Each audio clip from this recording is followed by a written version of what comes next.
Hey everyone, it's Jennifer Ford-Berry back again with another episode of the 29-Minute Mom, where we know every busy minute of your day counts. And I am so excited today to welcome to the show my guest, Mehanz Khan. She's actually an artist and color psychology specialist, the first one we've ever had on the show. And she creates homes that are restful and calm using the power of color so they can be productive, they can sleep better, and they can cope with everyday anxiety. So welcome to the show. Thank you so much for having me, Jennifer. I'm really intrigued by what you do, to be honest. And did I say your name correctly? It's Mehanz. Mehanz. Okay, we've practiced before the show for everybody listening, but I am going to get it right now. So Mehanz. Perfect. Got it. So tell the audience real quick, how did you get into this work that you do? Because I think it's very, very unique. And I can't wait to learn more about it. So, when I learned about your podcast, what really stood out to me was busy moms that need inspiration and education and motivation to get through the day. Mm-hmm. That is exactly my story. With kids, with my husband being a physician and me living in Buffalo, New York, which is crazy weather. 8 months. Yeah, you know it, right? 8 months out of the year, for the listeners who don't know, there is no sun shining. So seasonal depression is a big thing. Yeah. And the state of seasonal depression, the funny thing is that many people, now that I have this awareness, I see people who are depressed, who are going through it, and they have absolutely no idea. And I had no idea for the longest time, for 8 years, and my husband's a physician. So point to be noted. So it gets really tough to go through the day. So keeping the story short, I had this literally a light bulb moment when my life changed, and I realized a simple fact, and it's a fact of life, that your environment impacts your behavior. So it is actually the third part of the law of attraction, that if your environment is not in alignment with what your internal desires are, the shift doesn't happen. Let's say you want to be happy and joyful, but your environment is telling a completely different story. And then going back to Buffalo, New York, it's all white outside. My apartment was white. It's dull, it's boring, it's depressing. So they're not in alignment. So your subconscious mind is like, what's going on? You want to be happy, but what I'm seeing is it's not the same thing. Mm-hmm. So encountering that fact. Let me just ask you, how long have you lived in Buffalo?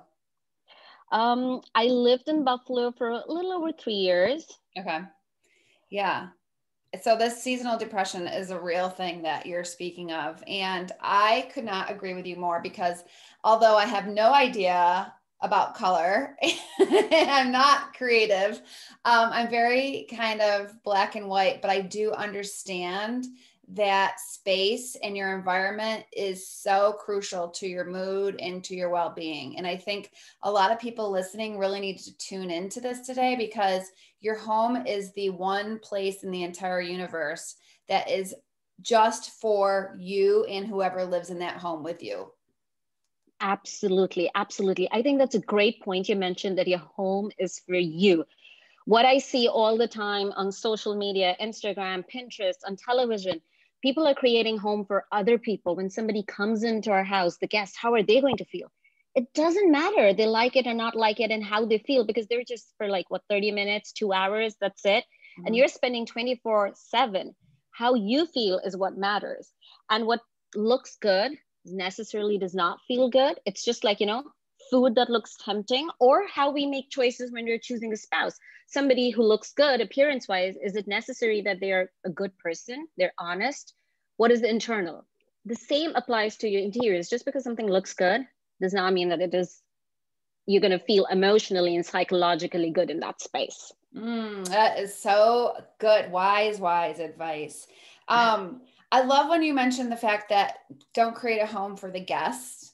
And I think that, a lot of times I'll tell my clients when we're getting them organized, when I walk into a home, I get a feeling, and I like to see something about that person or that family that stands out to me. I don't like to go into a home and wonder who these people are. So I usually tell them, in the foyer or where the entrance of the home, do something personal and fun that tells me about the personality of the people that live there.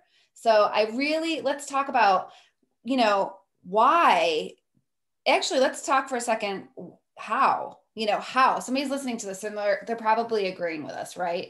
They're shaking their head in their car or in their home saying, I totally get it. But a lot of people don't know how to do this. So kind of give us some tips on how they can apply this to their life.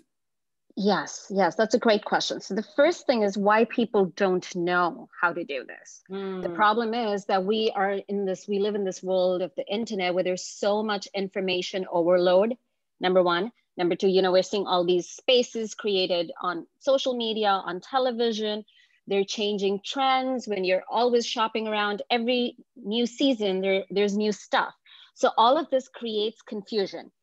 And us human beings, sadly, it's us human beings only. No other creation in the universe does this. Only human beings do this. We aspire to be somebody else. And that's where the problem comes. So we see someone who's doing better than us and we try to be like them. So we lose who we are. And that is why people have a really hard time creating those spaces where their personalities come out.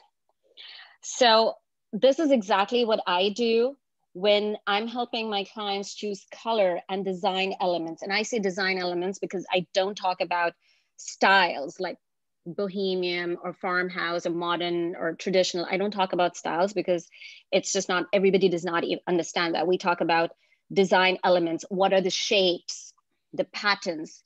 Do you need large floral patterns, or do you need small floral patterns, or do you need geometrics, or do you need organic shapes?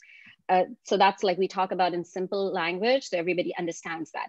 And these characteristics are identified by understanding your personality. So I take people through a test, like a Myers-Briggs test, and understanding their human behavioral patterns. And interestingly, our human behavioral patterns have an alignment with the mathematical correlation of color. So it's pretty technical and scientific, but that makes it easier rather than asking someone, do you like this or do you like that? Or what is your style? Because you're going to like everything. That's how marketeers make everything look really appealing.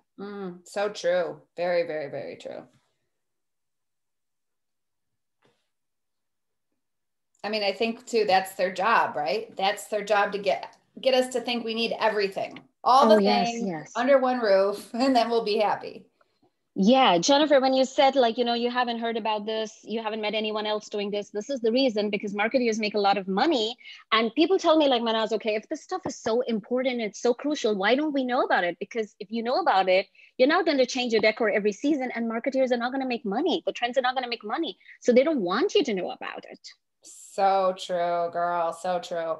And that's the thing, because a lot of times we get caught up in, and I see it all the time, there's a lot of home decor that people are excited to purchase at first, but then they're sick of the following year. I'm definitely one of those people where I don't like things for a long period of time because I tend to decorate around the season and around my mood. But those basic colors on the wall, those things that stay for a longer than a season, is your work. Is that's really, really important, because you can invest in those walls.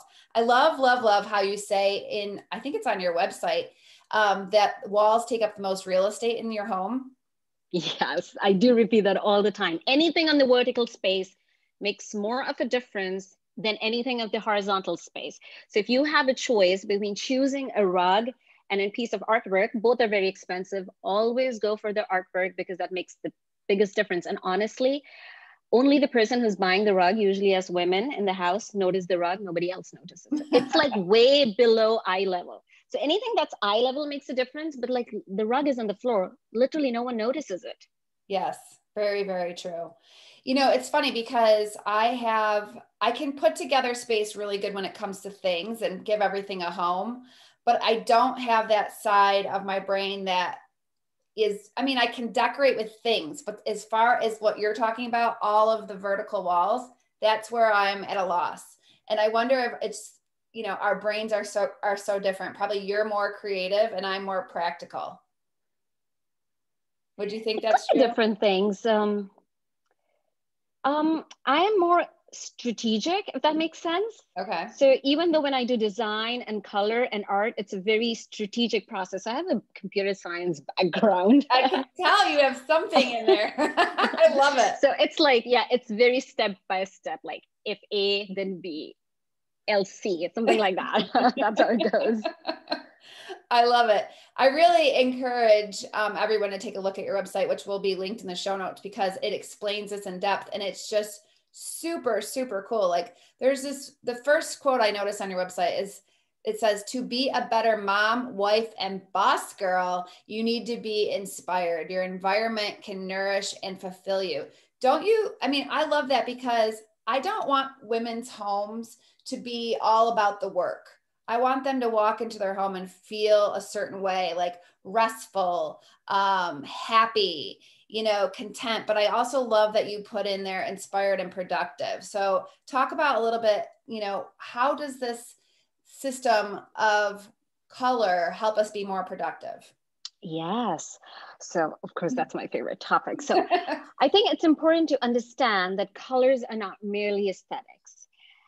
They manifest a survival mechanism in our everyday life. And many people just are not aware that how the human brain processes color. And because of that way, color is no more about aesthetics. It turns into emotional and psychological. It creates some emotional and psychological impact in the human mind and body. So once we understand that, it's like taking in vitamins. So people say, I want to be inspired to use some colors in my space. But do you ever say, I want to be inspired to take some vitamins? No, right? Mm-mm. So what we know is that every color is equal to an emotion, because color just doesn't even exist. Color is just a phenomena. It's light. It's reflected wavelength of light. And the light is processed in our brain. So depending on the wavelength of the light, that's how you measure light. So wavelength of light, how it's processed in the brain is equal to a different emotion. So every color creates a different emotion. Is that making sense so far? Oh, absolutely. Okay, so just like your body needs all the vitamins, it's not about being inspired. It's not about saying, I'm a vitamin K lover or I'm a vitamin E lover. No, you're not, because what your body needs is what you're going to nourish. So similarly, you have psychological and emotional needs, and you can use color to help fulfill those needs. So you are not using willpower and motivation that's coming from the inside for you to be productive or you to be happy or joyful, which moms are doing all the time. We're using a lot of willpower, and that's why we get exhausted and tired. Use the power of colors in your environment to automatically send that message to your brain, to be happy, to be productive in your office, to sleep well in your bedroom, and some colors that are physically stimulating in your laundry room so you don't have a hard time doing your laundry. That is so funny that you mentioned that. I mean, literally I have a sign in my laundry room that says another day in paradise. And I have all of these like aqua tones like that stand out because when we built this house, I wanted to make sure that my laundry room was fun and I liked the color in it, because otherwise you start to resent laundry. Yes. And I like to, remind moms that if you didn't have these children that and the spouse, you wouldn't have this much laundry. So we need to be actually thankful for I love it. Yeah. I love it. Yeah. Be grateful. Yeah. Mm-hmm. Yeah. Cool. And then just bring in some colors, because what I want everybody to understand is that doing laundry is a physical activity, mm-hmm. Folding clothes, putting in the clothes, taking it out. It's a physical activity. And most of the times when you have colors like all whites or grays or blush pinks, they are not physically stimulating. So that makes it also even harder to do laundry. Mm-hmm. So good. Can we touch a second on, I'm really intrigued about this, the light that you mentioned, because I notice when I'm in places, whether I'm looking at, real estate or I'm working in a space, if I don't have enough sunlight, I don't feel as productive. Mm-hmm. So does this all go hand in hand? Because it's the sunlight, coming in, the natural light, and it's reflecting off colors, or is this all tied together? So it's different personality types. Mm-hmm. Some people definitely need more sunlight, even me. And that's why I had seasonal depression with the lack of sunlight. Some people can do okay with it. Okay. So that's more of your personality type. Okay. Very interesting. Wow. So say for example, there's a mom out there listening and she's like, wants to get on board with this thought process. She's feeling a little bit unproductive in her home, not her happiest. Where does she start? Okay, so the first thing would be when you are bringing any color into your space, whether it's painting your walls or just buying a piece of pillow, you don't want to base that decision on questions like, this is the latest trends, or this looks good. These are very surface level questions. I'm going to go to the extent of saying it's very lame. You want to dive deeper. Yeah, I'm sorry, but I love it. That's you don't choose a spouse by looking at their face. Such a good analogy. So you want to go deeper and you want to ask, what is the psychological meaning of this color? How does this color influence the human mind and body? So when you go that deep and you understand the psychological implication of a color, you will not get bored of it. Number one, in the coming few months, literally you'll have pieces that are going to last you for years and years and years, because they're like, it was a very purposeful decision, right? This is what I call living with intention and living a conscious life, not just eating healthy. This is how far you have to go when you're living consciously. And we all need to hear that. I'm all about living with intention. We all need to hear that. When you're going to take your money and purchase something and bring it into your personal space, your sanctuary, your safe haven, you really need to think things through before you just grab something, because otherwise it's going to be wasteful, in the near future. Yeah. And then, we're not doing a favor to the climate when we're changing our decor, disposable decor, throwing things, or even just storing them. Absolutely. It's not just, not your money, about the environment and everything when you have this piece, and it can last you for a long time. Mm-hmm. So good. So do you think that the colors we're like drawn to usually are the ones that make us feel like elevate our mood, or can we sometimes get it wrong? If you're really conscious and you know who you are and what you're drawn to, if you start noticing patterns, then yes. Otherwise, if you don't have that awareness, then of course you can get help. Mm-hmm. But everybody is like, let's say, for instance, a lot of people tell me like, I don't like yellow. I hate yellow. Yellow is not my color. So the idea is that there's a shade of yellow for everyone. You just have been looking at the wrong shade of yellow. There is a yellow that is going to reflect your personality type, because colors have a lot of undertones and base colors. It's not elementary school anymore where you have primary colors and secondary colors. Colors are pretty complicated. That's good to know. So, for example, I've recently been thinking about our master bedroom. We changed our headboard. We had a decorator come in. She picked out the headboard, the end tables, lamps, all of that. But the wall color is too close to the shade of the headboard now. I have been thinking for a year about this color. Like, what color should I put there? Should I do shiplap? Should I do wallpaper? Should I do paint? And I still have not chosen a color because it's a big commitment, but I also am very, I want it to feel a certain way because it is the bedroom. So do you suggest certain colors in certain rooms? Because like for the example, the bedroom, I want to feel restful. Yeah, absolutely. Absolutely. So going back to the basics, that every color is equal to an emotion. So every color does something different in the mind. There are colors that are going to help you physically feel restful. They're colors that are going to mentally calm you down.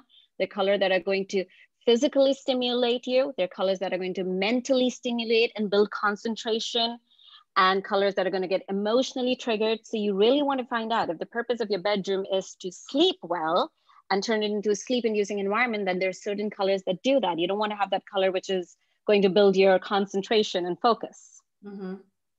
So yeah, it's not like, what I like, I can bring it in, but then that's where so many people suffer from anxiety, because the color is just doing the opposite thing. Mm-hmm. Very interesting. How often is it? Is it very common that color can create anxiety? Yeah. because it's being processed in our brain.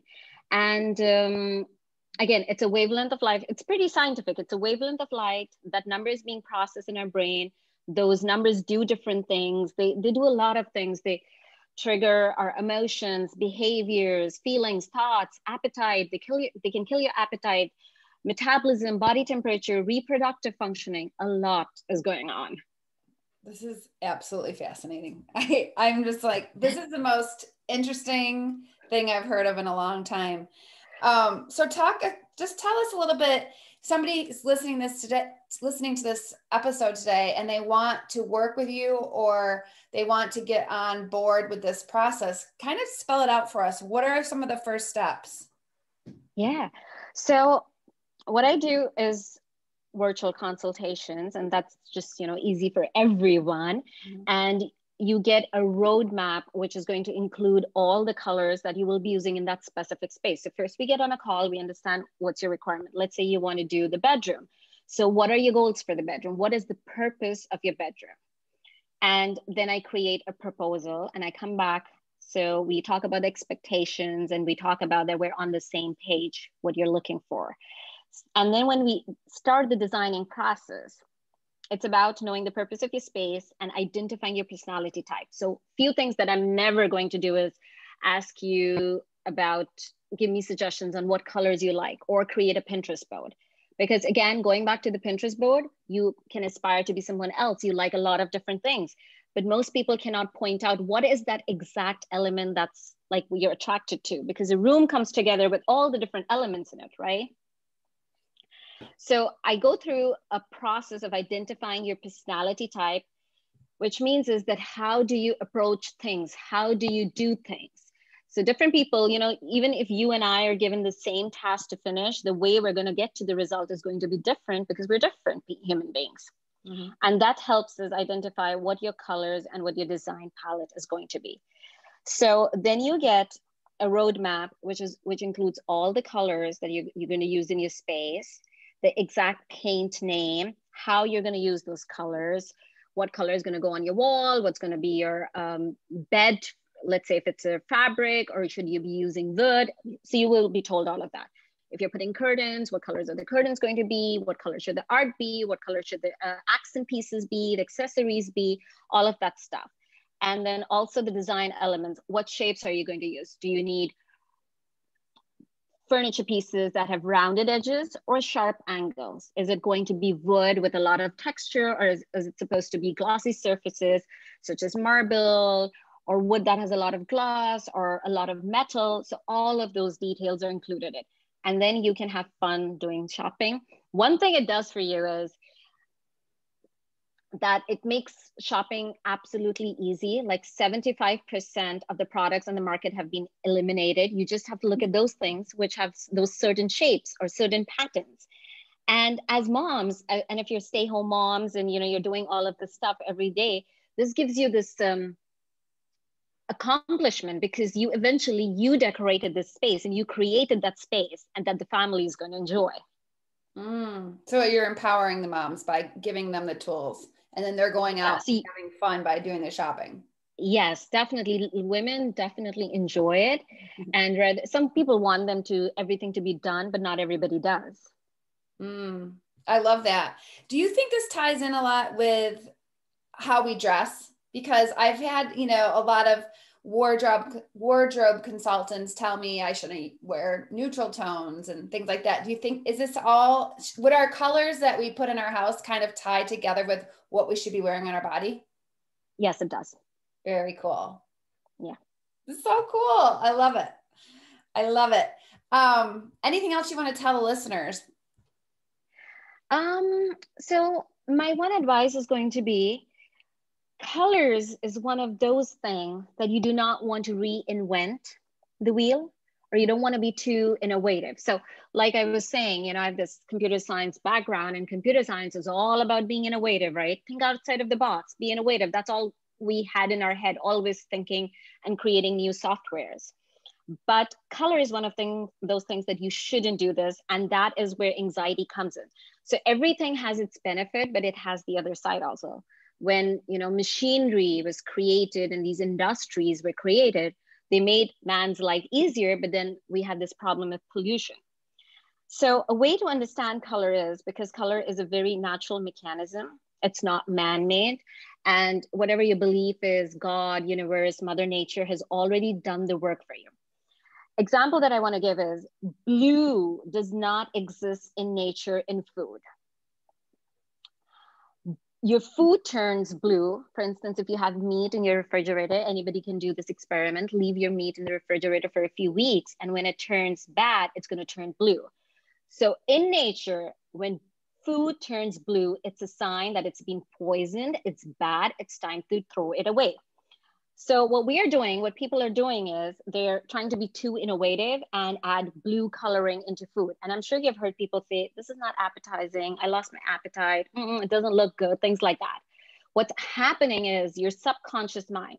So my entire work is focused on the subconscious mind. Your subconscious mind is trying to protect you by giving you these feelings like it's not appetizing, I don't want to eat it, or I'm not feeling hungry, because the subconscious mind is, are you crazy? It's poison. You don't want to eat poison. The subconscious mind does not understand the difference between perceived danger and actual danger. For it's danger. That's why women cry when we watch, sad movie scenes or something like that. Women cry because we can differentiate. The subconscious mind can differentiate that it's not happening to me. It's happening on television to somebody else. All it knows is that this is a sad situation and it's hurtful. So we cry. That's really good. This is really good. So I want to encourage everybody listening, to reach out to you, because I know that sometimes we listen to podcasts and we get super excited and we want to make a change in our life. But then, next thing you know, you've just arrived at work, or the baby's crying, or you have to start dinner. So take a second.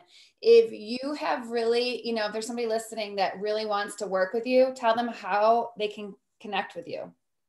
Yes, you can find me anywhere on social media, on my website, which is Mehanz Khan Studio. Of course, you will have it in the show notes, and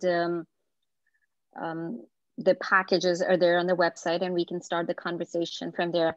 The best thing about this is that as human beings, you don't change. So the same colors, if you move into a new house and you keep changing your homes, the same color palette is going to remain. And you don't have to start applying everything like instantly if you don't want to change everything at the same moment. You have the roadmap, and you can slowly take your time throughout the years to build that whole thing. And every small impact, because it's a very conscious attempt, is going to make a difference. You know why I'm so glad you're on the show now is because there's been so many people that have been in their homes more than ever this year. And I always say I've seen an increase in people wanting to get organized because they've stared at their stuff for so long and they can't escape it.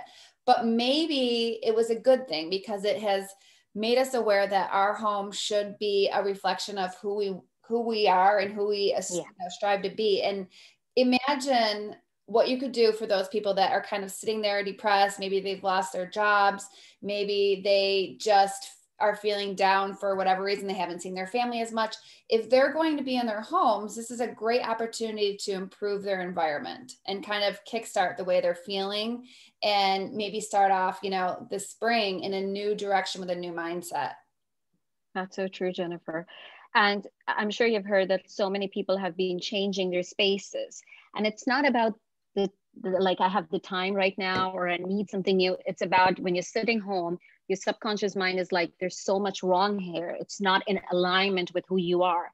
So the need is coming from very internally. You might just not have that awareness of where it's coming from. And it just feels like that I need change, but it's a very internal need.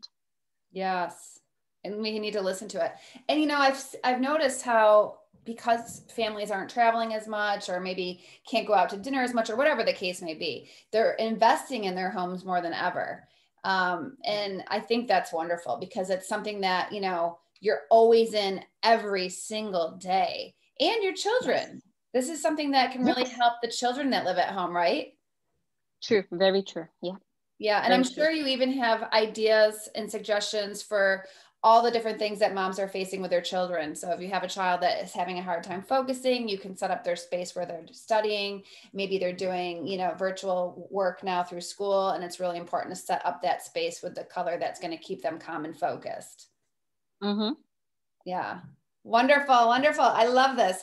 So I just thank you so much for being on this show and giving us so much valuable information in, 29 minutes. And it's amazing what you're doing. Have you heard of anybody else doing this? Yeah, I have, yes. It's not very common though, Mm-hmm. and different people are doing it in different ways. Mm-hmm. So yeah. I love how you have all your research done and can really break it down for the moms to understand because on the back end it does seem a little complicated, but you make it much easier to understand. I'm glad it's making sense. Thank you. Well, I thank you for being on the show. Thanks to all the moms listening today. We appreciate you taking time out to, join us for the 29-minute mom, and we'll see you again next week.